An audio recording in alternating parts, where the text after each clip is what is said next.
This podcast contains mature themes, questionable humor, and explicit language. Listen with discretion. Please take care.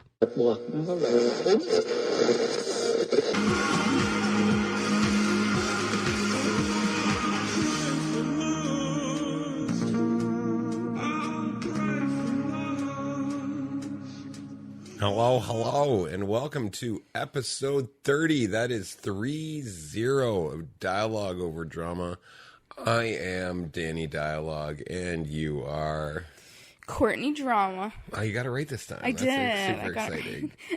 I rehearsed. I love that. Okay, so we're going to start this off. I have a great idea for a game, but that's not going to be till probably at least 2 more episodes, so it'll probably premiere in episode 32. But in the meantime, I'm going to do a little other game that I've been thinking. It's like a small little game. Maybe we can do during the intros. Okay. And so I've done it before in the past because I kind of jokingly said, I was thinking of doing this song and I just read you lyrics and I made you guess what the song was. So I am going to read you lyrics. It's from a song you know, and it's a song you know well. Okay. And you need to tell me what song it is. All right. Very simple, right? Okay. It's been a long week, so like my brain, we'll see. You're already making excuses, I know, and I think that's hilarious. Okay. You're a vegetable.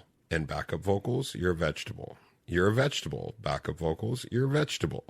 Still they hate you. Backup vocals, still they hate you. You're a vegetable. Backup vocals, you're a vegetable. You're just a buffet. Background vocals, you're just a buffet. You're a vegetable. Backup vocals, you're a vegetable. They eat of you. Backup vocals, they eat off of you. You're a vegetable. Oh. Is that like a Weird Al? No, absolutely not Weird Al. What kind of song is that? A very famous song. A very famous song, and it's probably made more money than you and I if we lived 30... Is it by Queen? No, if we lived 30 years over... Yeah. And, like, never spent a dime, we probably couldn't come up with the amount of money that this song has made. What song is that? You ready? Do you want to know what it says right after? I'll give you a line you would know from it. Mama see, mama sa, ma usa. Mama see, mama sa, ma usa.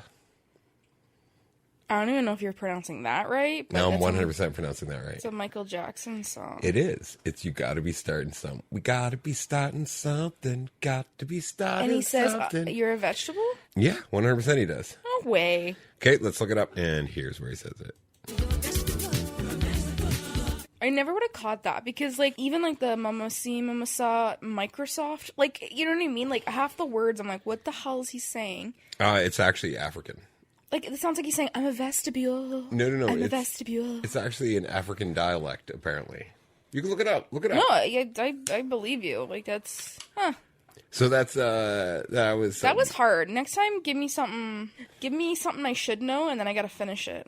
I'm pretty sure even if I played a song, like if you played a song for me and then I literally picked a lyric out of it and said that lyric to you 10 minutes later, you wouldn't catch it because you're not a lyrics person. No. So that's what makes this game really fun. I do like it, but you gotta give me something that I can... I'm thinking you're going to learn a lot of lyrics, what lyrics actually are. Oh, absolutely. Like what the lyrics are to songs that you're like, oh, I kind of want to shit. do this back to you. It would actually be more fun if this was a game I played on you because you know lyrics so well. It would have to be songs that I know. Like, you couldn't just pick random fucking songs. Obviously. And actually, it would be really funny to see, like, if I was to show you, like, or say lyrics to songs that you know, or I would expect you to know well, because I've heard you sing them, and you didn't know it, I'd be like, ooh, you don't know music as well as you said you did. Why don't you think of a song right now? We'll just pause. I got one. And then, okay, you give me a lyric, and I'll tell you what song it is. And orders another, while I wonder what he did that for. That's when I know that I have to Mrs. get... Potter's Soul by Counting Crows. Wow. Okay, one second. I got another one. I love that line. You float like a feather in a beautiful world. I wish I was special. Creep by Radiohead. This is going to be fun. I'm turning this into a game I'm going to play on you. Screw you, because I'm shocked. You're shocked by 2 easy quotes? Okay, hang on. I'm starting with ones that are kind of easy. Like I want to just feel out because it'll help me feel out like what I know. Yeah. So let me start where I'm starting. And it's like, am I just picking like obvious lyrics? Like I don't know. 'Cause I'm trying not to pick the chorus. On account of all the grease you used to wear in your hair, I still have that record. That's a Christmas card from a hooker in Minneapolis by Tom Waits. Wow. Okay, I'm gonna be playing this game on you. That is so impressive. Like I am saying like mid song, mid verse. I'm not even starting it off at the beginning. I'm picking like somewhere in the middle. I know. Dang. When I say that I mean like I love lyrics, I literally mean I love lyrics. That is insane. Oh my god, I'm so excited. I'm pumped about this game. That's crazy. Hey? Yeah, I'm gonna come up with some more. Yeah, it's one of those things where I love lyrics so much. I hate wasted lines, and I think that's why I'm so critical of why I can't write songs now, is I'm like, these songs just sound stupid because so many people write better lyrics than I do. A golden bird that flies away. A candlestick flame. Do you think I held you yesterday? Your name was just a game. It's cake. Never there. Mm-hmm. Yeah, it's one of those. It'll be. My hands are tied. My body's bruised. She got me with nothing to win and nothing else to lose. Fuck, I know the song. I can't think of what it is. Wow. Okay, first one. There you go. No clue. I know the line. With or without you, you two. Oh, there you go. Wow. Okay. Wow, that's so funny, you two. I'm throwing in a weird mix there, eh? Do you see what I jumped to? My brain just... Yeah. Wow, it's actually really funny. If someone ever said to me, like, you need to list, like, all the bands that, like... And I know I wouldn't get them all, but, like, all the bands that I, just from, like, my perspective, have heard you listen to. My favorite thing is when I play a song that, like, I don't think you would really like, because it's just, like, I don't even present it to you, because I'm just like, whatever, it's not your thing. And then, like, I listen to it, and you, like, sing along. She's like, I like this song. And I'm like, that's weird, you like that song. Or it's either, because I think that there's times where you say like a song, and that really means you know that song. Yeah, I think me liking a song is because I can sing it. I want to feel like I know the words. I'm a part of that song. Yeah, like, even when I used to listen to the radio, I used to get all excited when they played a song that I knew. Like, you know... So I don't know. Okay, so we were going to go into If It Pleases the Court, but then asshole Kevin being oh my gosh. Okay, yeah, no. He is. I need to say this. I went down to take garbage and recycling down, and my phone goes off, and I get a message from asshole Kevin. Like, he texted me, but at the same time, he texted you. Yeah. Okay, so I get this text with a link to an article, and I tell him back that I should just casually drop these lines in my next, like, recording with you. And I just wanted to see, like, how... What's the lines? So you can tell them what we're gonna, like, what the list was about, because we're just gonna go into it. Yeah, we are gonna get into it. So it was the 15 phrases that start fights every single time. So then I messaged him saying that I wanted to casually drop it in our conversation. I thought it was 10. It says 15 phrases. I thought it was 10. Oh. See how it works? Oh. I'm just picking a fight. Oh. Oh, fuck you. Because you read the article. No, I looked at the article. Oh, that's so funny. So then he's like, full disclosure, I also sent him that. And I'm like, oh, I wonder if he would catch on. And then he's like, only 2 ways to find out. And then you ended up telling me that he sent it to you and told you that I was going to use it. Yeah, because... So he double ruined it. But anyways... He's my double agent. I love Kevin. I love Kevin. You double ruined it. Anyways, so then... But it's a great idea. So then when I found out, because you... Like, I was sitting next to you and you, like, pulled it up. And I was like, oh, Kevin texted it to you? I was like, oh, okay. And then... Because I thought maybe you just ignore it or just didn't read it. So anyways, I thought, well, let's actually go through it, though. Okay, as like a so here's let's the change thing. the channel. Yeah. To, here's the thing. So here's the thing. So here's the thing. So here's the thing. So here's the thing. So here's the thing. So here's the thing. So here's the thing about this whole thing that went down. I think it's really funny that asshole Kevin is so involved in this. And I love asshole Kevin. I actually think in the near future we'll end up having a podcast with asshole Kevin, because he belongs on our Patreon because he deserves... Yeah, he's just getting a pass. No, he deserves money. Yeah, he's just getting a pass on that. He deserves to be paid for his time by... So, like, what I love about him is just the fact that, like, we have such strong debates on things, and he's so hardcore into what he believes. But as soon as you get a bullet past his armor and, like, make him think about something different... Like, not saying I'm right, he's wrong, because that's not the attitude I ever have with Kevin, because Kevin's the sweetest guy ever. So, like, I want to know the way his brain thinks. So it's just an interesting, I love having conversations with him so much. So definitely we need to do a podcast with Asshole Kevin. You're going to read me how to pick fights. And It's I'm not going how to pick fights. Oh, okay. You don't even know what the article is. Okay, so yeah. 15 phrases that start fights. Okay, there we go. Every single time. Yep. So I'm curious to know. Wouldn't it be amazing if So Here's the Thing is on that list? Oh my God. Honestly, I hope it is. Yeah, there we go. I really hope it is, because it would give me so much validation when I try to tell you that sometimes it just sounds like dismissive, and like, no, it's a gag of this segment that we love doing.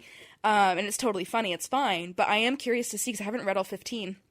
Like, what do we use? And like, does the logic of why it would start a fight like happen? So the first one was calm down. Okay, what we're gonna do? How about we each do like, one is I don't care if someone says it. 2 is like it gets my ears up, and 3 is like go time. Okay, yeah, and levels of 1, 2, and 3. Yeah. So like calm down is like a 1 for me. See, for me, it's context. Like, it really depends on how you're saying it. Okay. Second one, you always. You always is. It makes me like defensive, because it's like an attack. Like, you always do this. It's a 2 because I actually think that term "you always" it can be very credible, because there's times where like if we're in a fight and I'm like, you always just dismiss me. That's a real thing, right? Like, if that was the case, like saying you always could have credibility. Okay, so I think like if it's proven, I'm not always about where it's like you have to have receipts, like you have to have proof, but I think if you literally can speak to the fact that your partner's doing something that's bothering you and they always do it, then like the credibility of like own it. Use it and use it seriously. But that's what I mean. Because there's times where I'm like, you always do this. And you're like, no, I don't. Like, I think using it when you don't have proof to back up that they literally always do it. Because in this article, it talks about using such absolutes, you leave little room for understanding or resolution. So, like, I think there's times where if I'm like, you always do this, but I'm also incorrect. I'm accusing you. Like, but it's I'm accusing and pointing out. Like, oh, so. That's what I'm saying. Like, you need to be sure that the person. Here's the thing. Like, I just said it. So here's the thing. So like, is this article written from the point of view that like, so saying you always can be, it's not an argument starter for me, because like if someone's genuinely like this person always does this. Well, that's just it. So this is what it says. It says instead, try to focus on the specific behavior that's bothering you without making it sound like a character flaw. A statement like, I've noticed that you do this and it sometimes bothers me, opens up dialogue. It's less about right and wrong or being right, more about finding a solution that works for both parties. See, but again, saying like, oh, I've noticed that you sometimes do this. No, then if that's the case, then say it. If you always do it and you're sure that they always do it, they don't skip a beat. Yeah. Even if it is an argument starter, I still think it's open for dialogue, and it calls the person out, because it can be like, yo, you always do this. Right. Give me a reason why you don't. Because then I'll say, sometimes I've noticed that you, piss on the floor. Yeah. That makes sense. Yeah. If I was like, you always piss on the floor. That's a fight. But you also, because I'm wrong, you don't. I know I use that term all the time towards you, where I'm like, you always will get worked up about this. Yeah. And it's not because I'm like trying to fight you. I'm just like, hey, like as a reminder to you, don't you realize that there's a pattern here? Right. But that's why I think the key word between always and sometimes. Yes. I just think like, I don't think it's an argument starter. I mean, I think it is if you're always using it as an always statement, but like back it up. Anyways. Okay. Yeah. Next 3. One. Ooh, these are good. I love that we have like a bit to say about it. I don't care. I don't care is Is that a 3 for you? No, not really, because I don't care is unless I really care about the person and I really want that person to understand what I'm saying, it's nothing. Like I'm like, okay, perfect. At least you said it. Now I can walk away. Okay. They're talking about it as being like, obviously comes across as emotional disengagement. They say it's a major, like psychologists think that it's a major predictor for conflict in relationships. It's like turning off a light switch in a room where someone is trying to find their way. The phrase may seem harmless, but it can be incredibly hurtful. The hurtful I agree with. it's starting a fight. I don't know. Like, because there are times where, like, you and I have talked about something, and I, like, well, my last bit of a, stressful episode, there was a time where I straight up was just like, and I just don't care to do anything about it. Yep. Like, I threw the word I don't care around. And it's rare that I do that. And, like, I understand that it's hurtful. I think, so when it comes to you saying, like, I don't care, for me, like, the reason it doesn't bug me as much is I'm like, okay, that's fine. You don't care right now. So I'm not going to punish you. I'm not going to go out and berate you and try to make you prove that you do care. I'm just like, okay, if you don't care about me, I'm going to focus on myself, because we have the kind of relationship where we transform into, like, okay, both of us are just going on our own paths right now for a little bit to kind of work through it. At any point, you can be over at the person, but sometimes me being there for you is very counterproductive. Because you need to work out what you're working out. If I'm trying to be there for you, that's an annoyance to you because you're working out what you're working out. I just need, like, that space and that time. So when you say I don't care, I'm just like, okay, if it's gotten to the point where you're saying I don't care, it's literally because you're like, I don't have time and energy to deal with this. But that's like what I was saying. Like, I got to the point of such a high level of stress with so many things piled on my plate all at once that I even said to you, okay, the way I said it was, it's not that I don't care. It was just like, I know I'm struggling, but it's like I don't care to do anything about it. Like, it was like I don't know how else to explain it. But anyways, like that, yeah. Okay, number 4. You're just like your insert family member. Oh, 100%. I say that to you all the time. And I do it because you constantly have said to me, I'm just like this person, and I don't want to have these actions.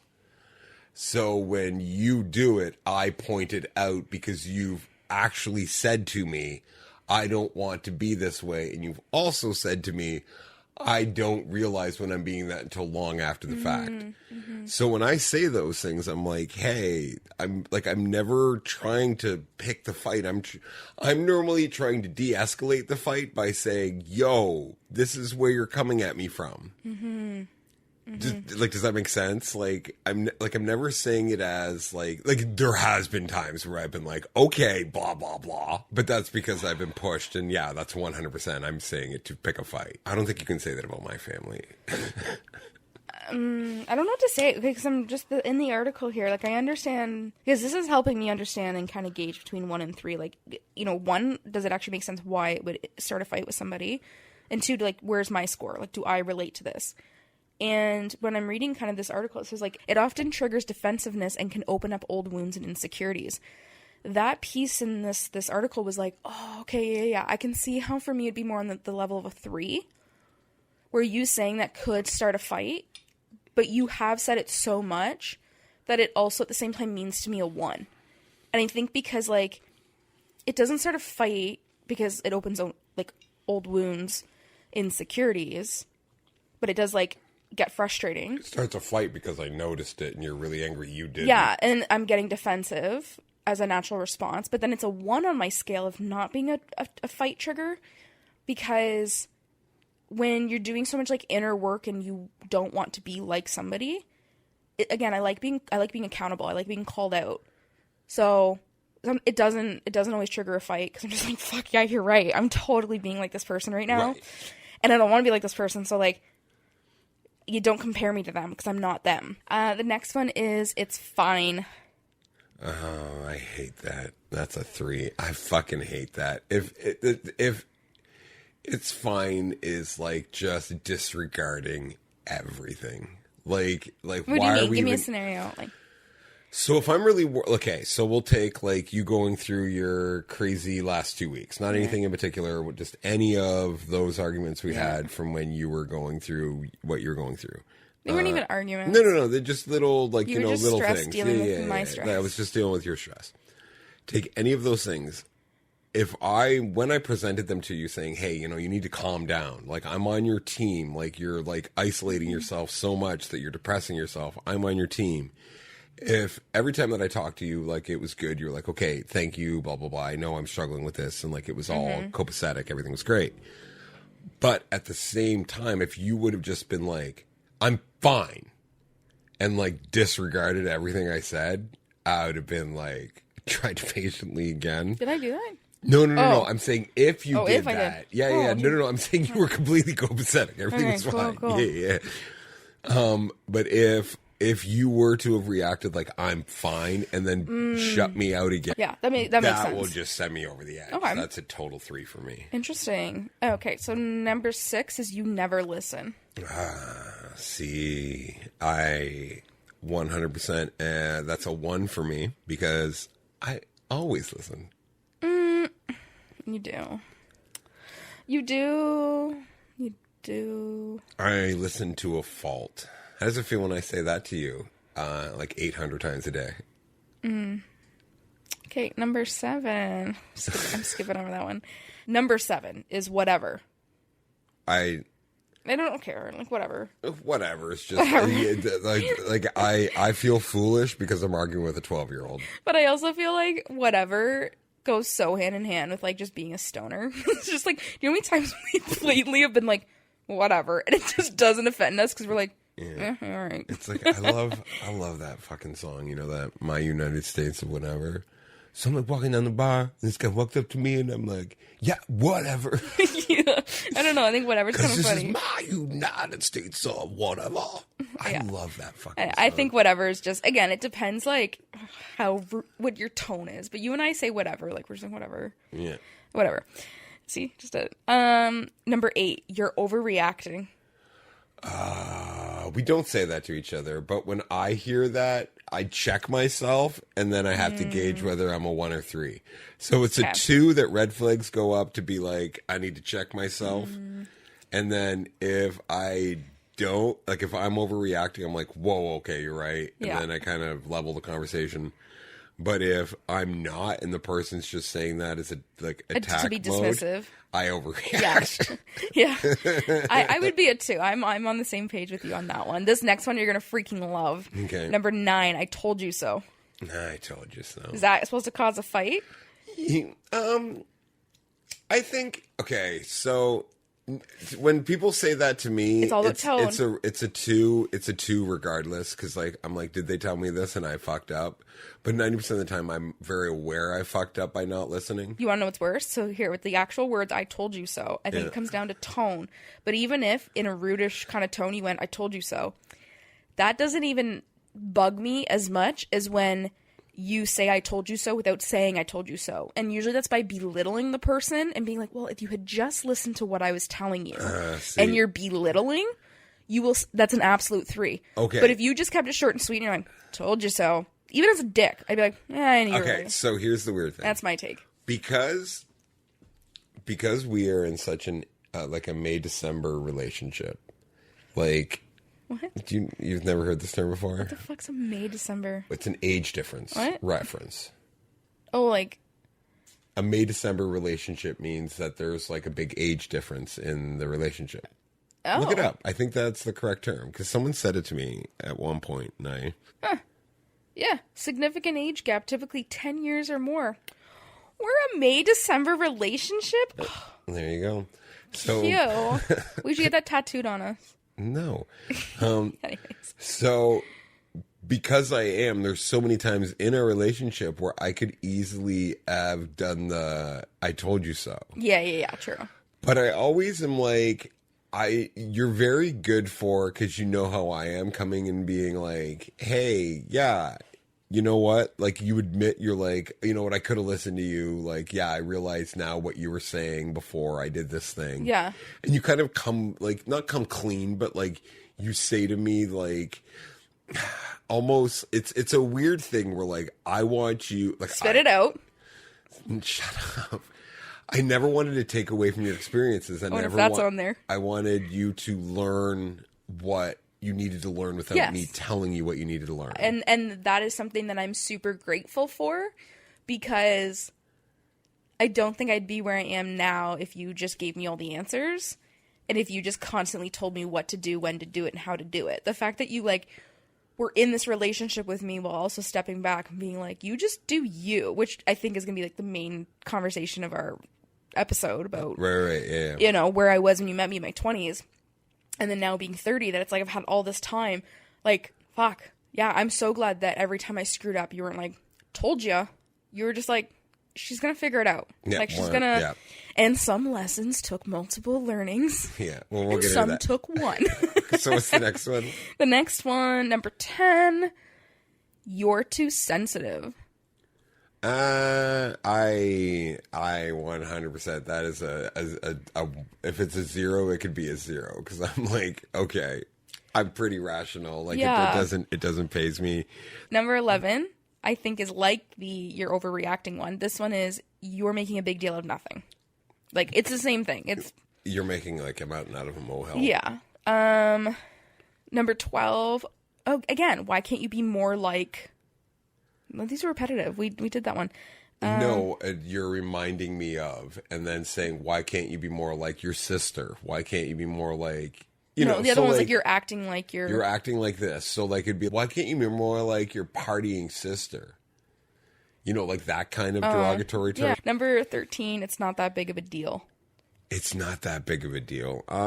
I think that's a 2 for me, but it's normally the end of the conversation where I'm like, okay. Okay. Yeah, I'd say like a 2. Okay, number 14, you shouldn't feel that way. That's a 3. Yeah, that would really... Who are you to tell me how I should feel? Yeah, you don't. Yeah, no, that's that. My emotions are my emotions. Like, you don't get the chance. That's one thing that like I'm still working on because like I expect it for myself, but I also have a hard time. I think because I like to match people's emotions. So like if I've upset you some way that I'm like, yeah, but if that was done to like I don't know, I'm not upset. Then I'm like my brain just doesn't sometimes have that kind of empathy. Where I'm like, you shouldn't feel that way. Like I would want to say that. Oh, it's like you don't like. Yeah, okay. I see what you're saying. Yeah. I'd want to be like, well, I'm not upset. So like, you shouldn't feel that way. Right. I think the only time I would ever use that if it was like I was expecting our emotions to be equal. Like for example, like someone we were both close to like passed away. There are and our thousands and thousands and thousands of examples I come across yearly where that's the exact thing I want to start my conversation with, but I'm not allowed. Thousands of them. To me? No. Just in general life. You shouldn't feel that way? Yep. When I hear people going, these fucking immigrants, these fucking people, this fucking government, every racist this and homophobic fucking person. blah, blah, blah, this fucking this. Yeah. I just want to say you shouldn't feel this way. Yeah. Like, you need to relax. Calm down. You need to say all the phrases in this article to get them to listen. Yeah, like, it is one of those where I just, and then you can tie it off with the last one, number 15. You're being irrational. Yeah, but I can't say it, but I want to all the fucking time. When people say that to me, I'm like, no, I'm the epitome of rational because I'm the first person that you point out how I'm wrong. I'm so sick of trying to talk to people that have a point to prove that they're right when I'm not. I'm in the middle. Mm-hmm. I don't care. Yeah. I got me covered. Right. Like, when they talk, it's like they talk in fight mode all the time. So it's so hard. So anyways, now that I'm out of breath ranting and raving about how I would use those significance, let's change the channel and talk about your 20s. Bum, bum, bum.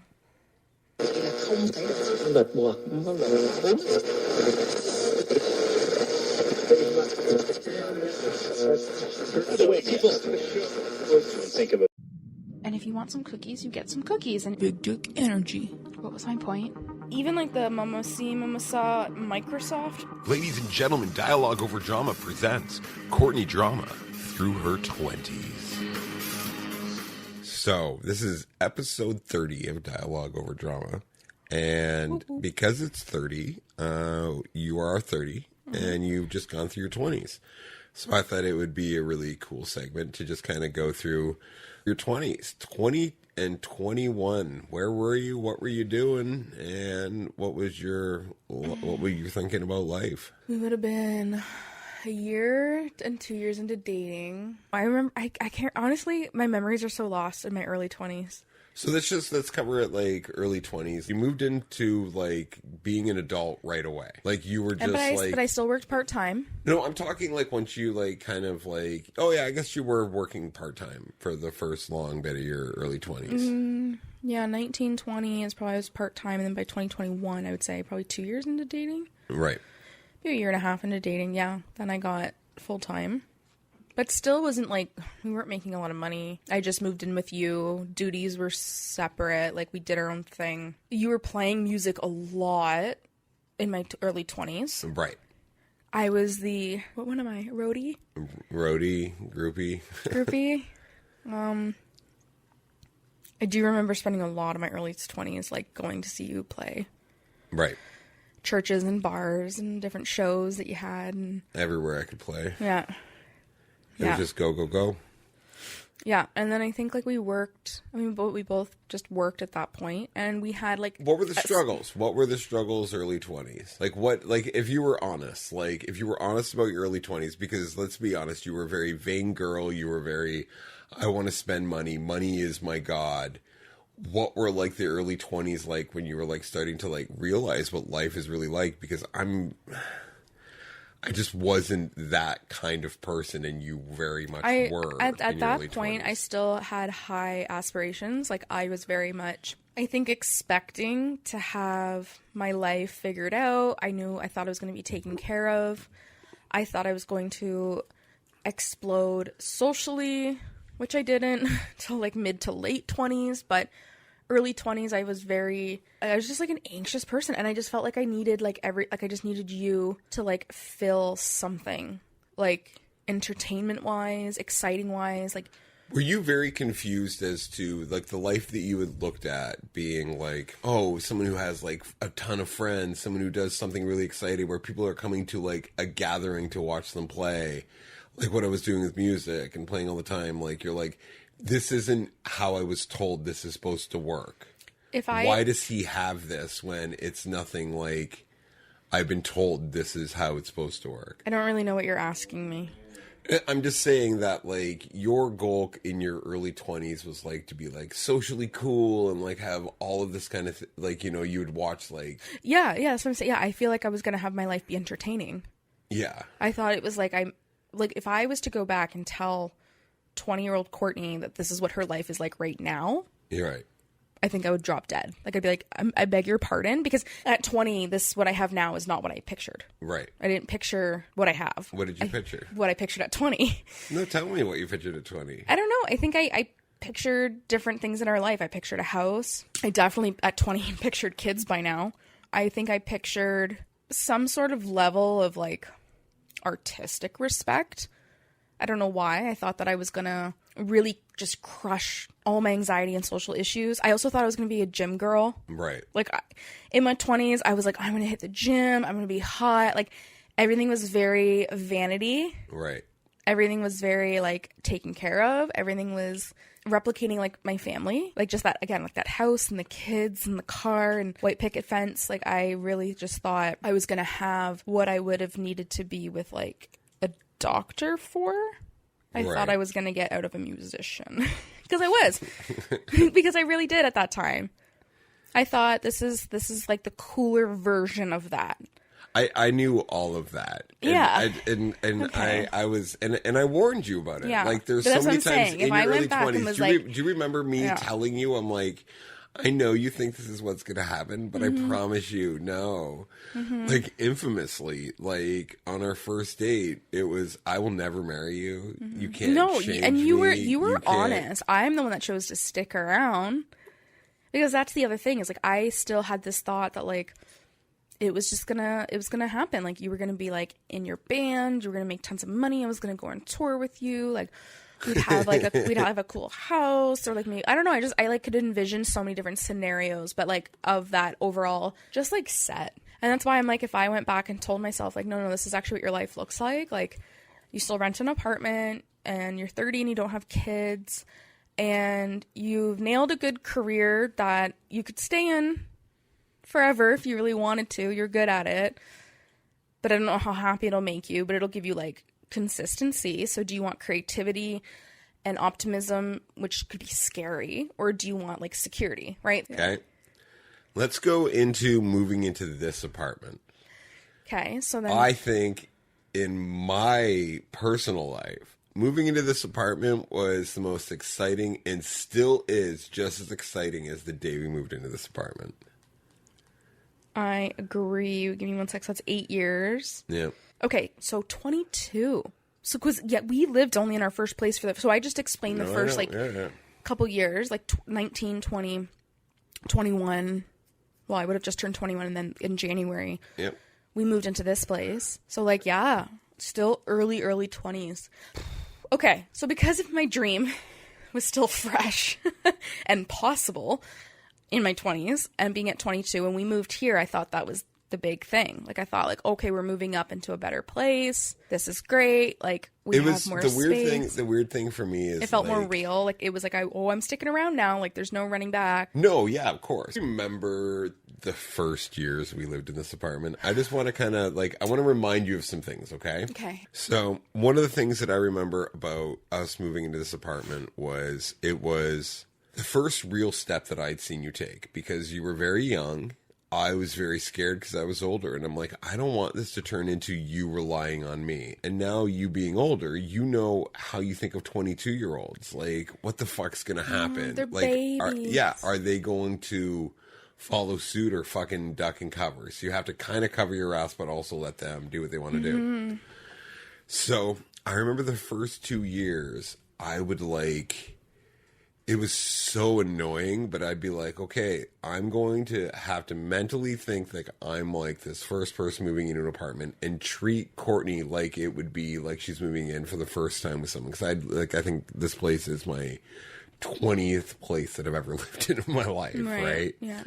So, but I need to think about that. So, like, even like for the longest time, we didn't have a parking space. Yeah. So we needed to like go get groceries and then like find the cheapest places to get groceries, find what was on sale, go to multiple different places, and then we didn't want internet because that would be too expensive. So no, we got internet. We got internet right away. Our old place never had internet once. Oh yeah, we got internet right away. Yeah, fuck that. We got internet, hydro, everything was all obviously hydro. But so we did like so much stuff like that together to like, you know, stock food and build a space together. Build a home. We actually had a kitchen this time because our old apartment didn't have a fucking sink. It had a half kitchen. So it was like, it was so exciting, and it still is exciting. And I remember the first night that we moved in here, I put art on the wall, and you're like, that's not going to stay there. And I'm like, I know. I'm like, but I can't stand living in a place that doesn't have something on the wall. Because I'd moved so many places, and I'm like, you're never. And as soon and I realized that was a trigger for you, even in your early 20s. And I'm like, if I just start something, you'll want to take control of it and do it, especially if it's something you want to do. If I start doing it first, that kicks you into doing it. Actually, that's so funny because I'm still like that to this day. Yeah, 100% you are. It was like, it took you pulling out all your guitars and some stuff from the spare room that suddenly I was like, okay, I'm going to finally take that stuff to Valley Village now. Because I saw like a little bit of progress, so then I moved a little bit forward, and then you'll move a little bit forward. And then it works out for us. But it's cute. Like, okay. Yeah. Yeah. So, okay. So, and I remember how hard it was the first couple years that we were here. Because, like, it was shortly after I moved in here, like, that I'd lost my job. Like, I didn't lose my job. I left my job. Yeah. And like we went through that where like it was a lot on you, and you would like kind of switch careers at this point, like, and actually believed in yourself. Because like I worked 2 jobs and then you kind of just did this weird kind of thing. So that's my perspective of like the early 20s, where I'm like, I'm gonna make this not any easier, any harder than it needs to be, but I'm leaving it all in your court and letting you decide how this goes.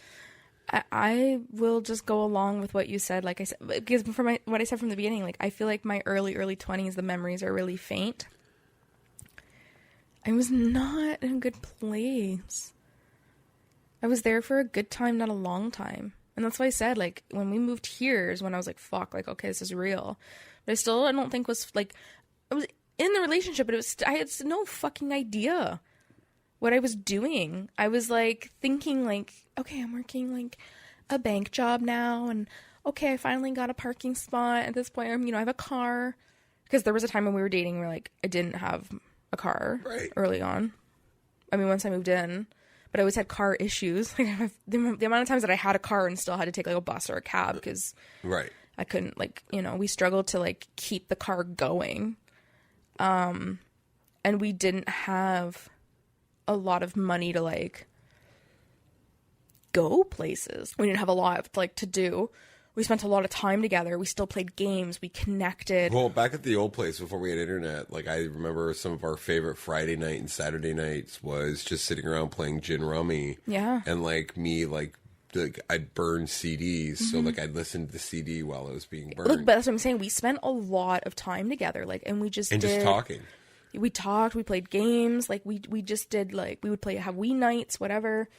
And then, like, even, like, setting little mini traditions that, like, I don't even think about. Like, we did snacky dinners. Like having little snacky dinners, appetizers. Like, that's always been, like, our thing to, like, look forward to.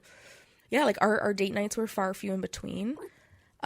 We did early back on. in the day, when I would gig, if you'd come out, I'd use all the money I made from the gig to, like, pay for our cab back in our bar, in your barbell. Yeah, but I think before, like, that was definitely simpler times.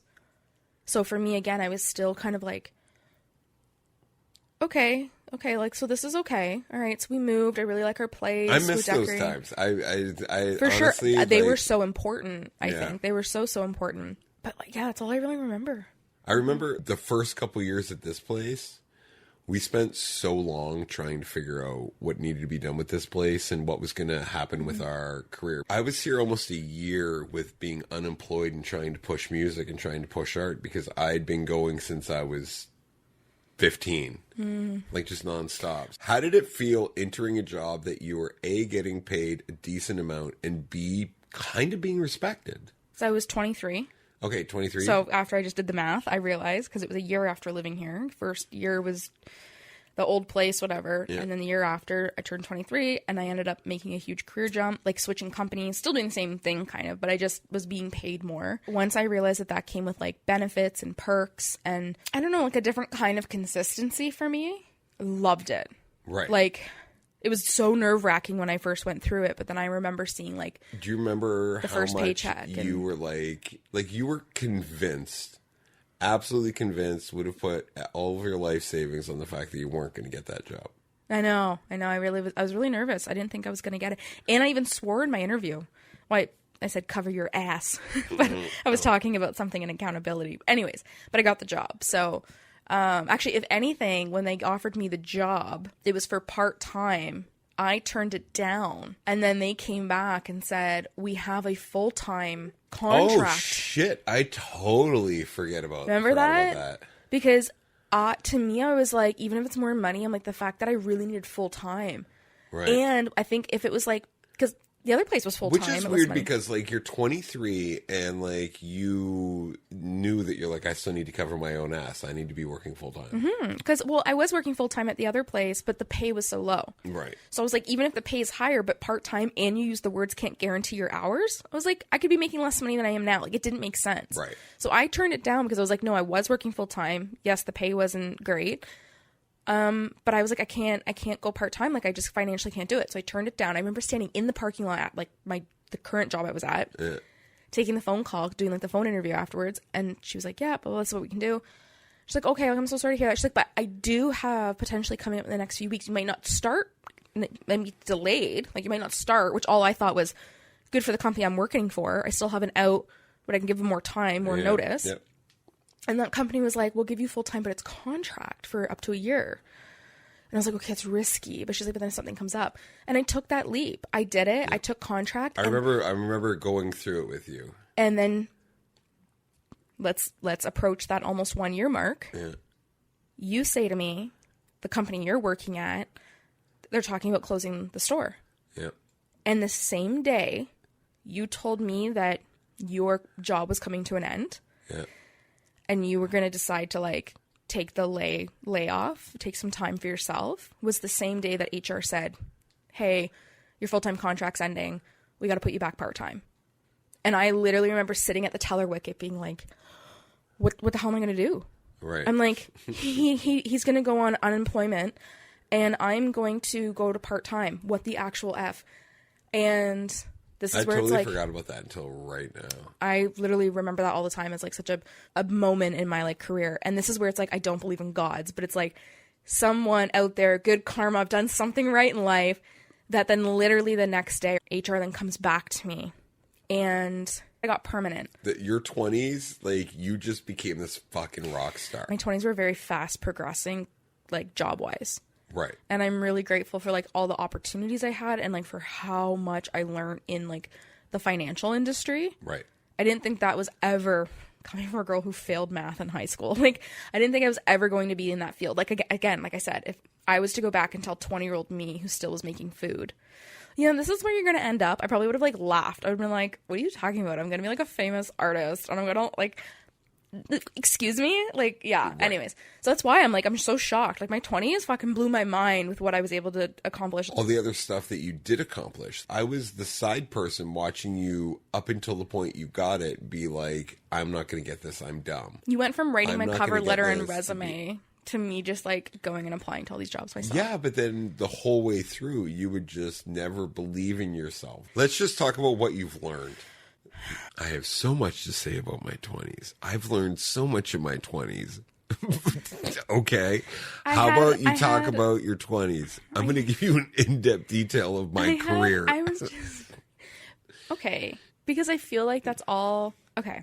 I feel like that's a big part of all I have to show for it is my career. That's why I keep trying to direct you somewhere else, because that's not all of who you are. I know that. And it took me until my late 20s to really know what I like and don't like. I think I look back on, and I still struggle with it. Like, I don't know I know what I like and I don't like to some degree. I think in my early 20s and just all through my 20s, I like that I took that time to figure that out. Because, like, as I get older, I'm more set on, like, oh, okay, making cakes, like, not my thing. Loved it. It was fun in the moment. It was something, like, cool I got to try, but it's something not, you can keep in your back pocket. Yeah, it's not my, like, forever passion. So I was able to definitely, in a creative sense, really narrow down what I want to put my effort into. I think because I struggle with, like, doing something long term. So I was like, right. Like, what brings me the most joy? Yeah, I think relationship wise, I would have done a lot different. I would have been like less defensive. I look back on like a lot of arguments and a lot of fun days that we could have had be ruined by me. I think I would just definitely fucking chill the fuck out if I could redo my 20s. But then I also like, I just reflect on like, I don't know. I just think it was just a journey. I look back and I think like there's friends that I don't have in my life anymore. I think you said journey. I think it's really cool because I got to relive as a silent passenger through your 20s, and I got to watch you be like, like you brought up earlier, talking about like watching me play on stage, like my boyfriend's gonna be on tour, blah blah blah. That stupidity that now is like stupidity, right? Yeah. Like it's just a dream, but it's so pure and it's so awesome that like because I was older than you, I'd lost that purity. So when you're like super excited, like I'm like, I don't want to break your heart. I'm like, who knows what could happen? You know what I mean? Like I can still live that little fantasy. So I got to kind of be in my 20s through you just as a silent passenger. There's so many times where I saw you be like, this is what I'm going to do. And this is the decision I'm going to make. And I'm like, okay. And I'll try to like play devil's advocate to you. But every single time you wanted to make the what was your decision, I just sat back and then just helped you pick up afterwards. If it didn't work, and there's so many times where you would make decisions that I'm like, I wouldn't make that decision, and it worked out really well for you. Mm-hmm. So like I remember when you told me that you like turned down the part-time job, I was like, what the fuck? Like why? Like doubting your decision making. Like, I probably asked you all the questions that I needed to ask you to help you through it, but... Yeah, I think early in my 20s, I felt a lot of guilt, though, because, like, I still have a lot of, like, people-pleasing tendencies, but in the same hand, I'm so much better now with just, like, who I am. And I think because my overall demeanor never intentionally comes from, like, offending someone or, like, from a bad vibe kind of place, I think I've been able to ride... I think now who I am, like my personality. I think I'm very confident in my personality and I'm very take it or leave it. But early on, I was very influenced by whatever surrounding I was around. And it's so funny because I'm talking people, I'm talking style, I'm talking everything. When I look back now on things that I really, really thought mattered then, I cringe. It was more of like the putting that mask forward of like, okay, what character's coming on stage now? Because I got to be like just like that, so you like me and everything's great. There were certain people that I'd meet that were so much like you that they were just as awkward as you. So I would just put two awkward people who would like just kind of awkwardly fucking interact and then become good friends. Yeah. And I remember one time early on, like 5 years ago, I sent you over to the table to a couple. Oh yeah, it was like you're like, go talk to them, and I was like, about what? And you're just like, you'll figure it out. Yeah. No, so it's crazy. It's insane. Like my like social anxiety, and like there is still stuff about people that I don't like. Right. I love the fact that you've kind of adapted you can call me a curmudgeon if you want to, but like you've adapted that, like, I'm only going to do what brings me joy. Yeah, exactly. And I never was, I wasted so much time in my 20s not being that. Right. And I wish. Thinking you have to be somewhere. So, but that's one thing I would go back into my 30 to my 20-year-old self, though, other than shocking her with saying, like, this is not what your life turns out to be. But one really cool thing is you become a person that just is starting to not give a fuck. Like, you are so in tune with who you are and what you like and what brings you joy, and you're getting better at it every day. And so for every time you feel like you're going to have a panic attack over going out, and don't go out, but every time you feel like something brings you joy and you're excited about doing it, it's worth like surpassing that anxiety and just 100%. do it. And just you watch me fight through my anxiety.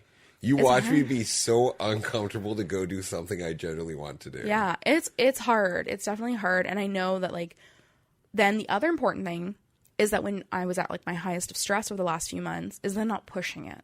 Even though I still did some weekends and which got me sick and burnt out. But also, like, I wish I could say to my younger self, or just I knew this about my 20s, was like, okay, do what brings you joy and whatever. But like when you're struggling, struggle. Like, it's okay. Like, rest. Like, right. I feel guilty when I rest. Like, when I call in sick, I feel guilty. Right. But like, I've gotten better. Now, you see me, I'll fucking sit on my ass and waste 6 hours playing video games. You know why? Because my body needs that. Right. Absolutely.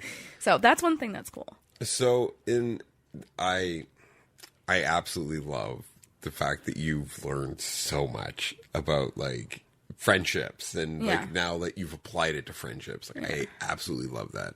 It's insane that just being friends with people becomes so complicated. Like just in general, like going through your 20s trying to figure out friendships. Like the thing that I learned in my 20s, because I went through like the beginning of my 20s, I wanted to be like a minister. That was like one of my goals. Like I didn't know how I was going to do it, but I just wanted to do it. I wanted to work with inner city kids.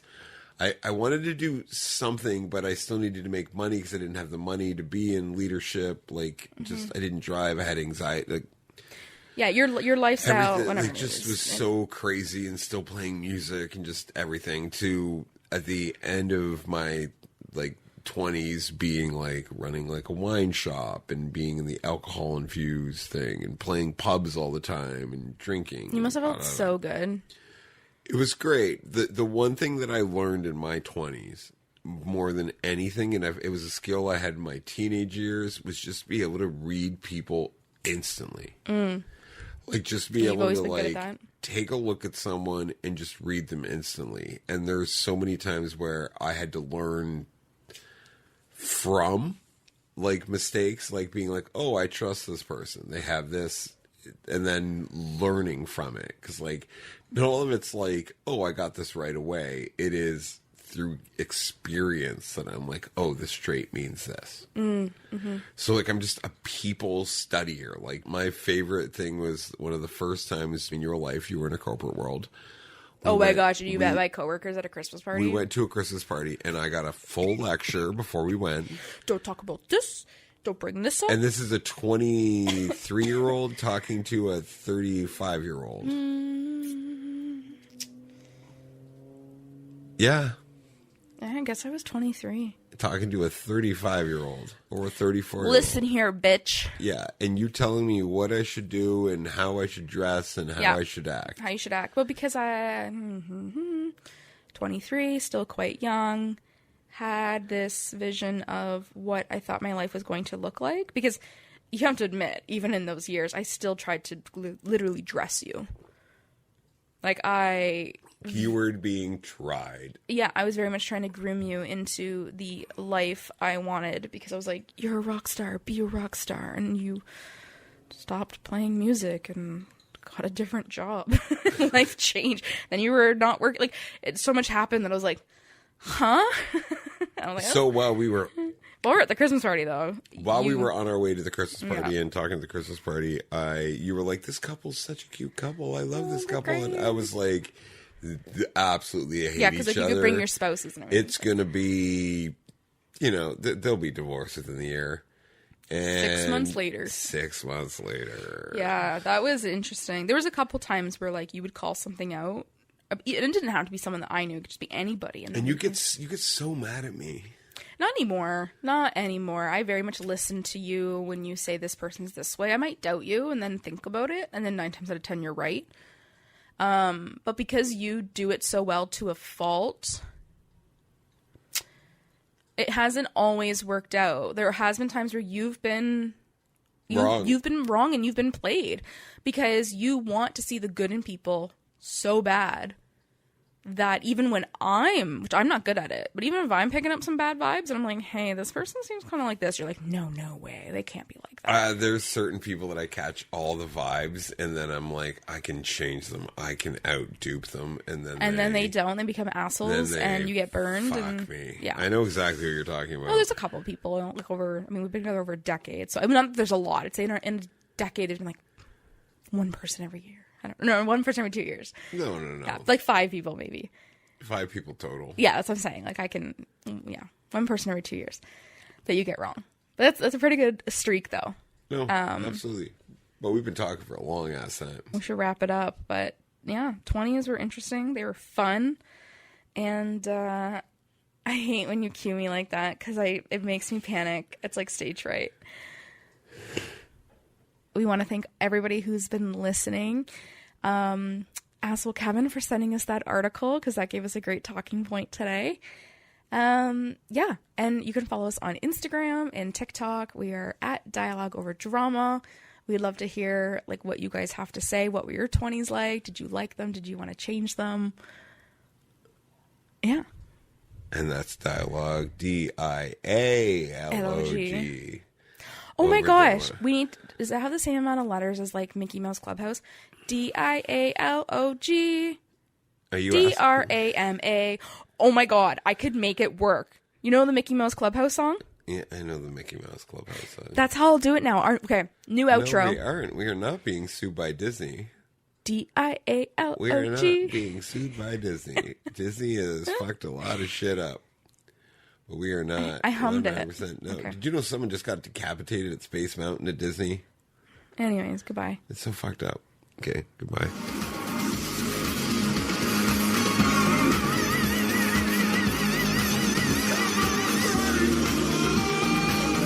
You just listened to 300 Happy Meals worth of a podcast.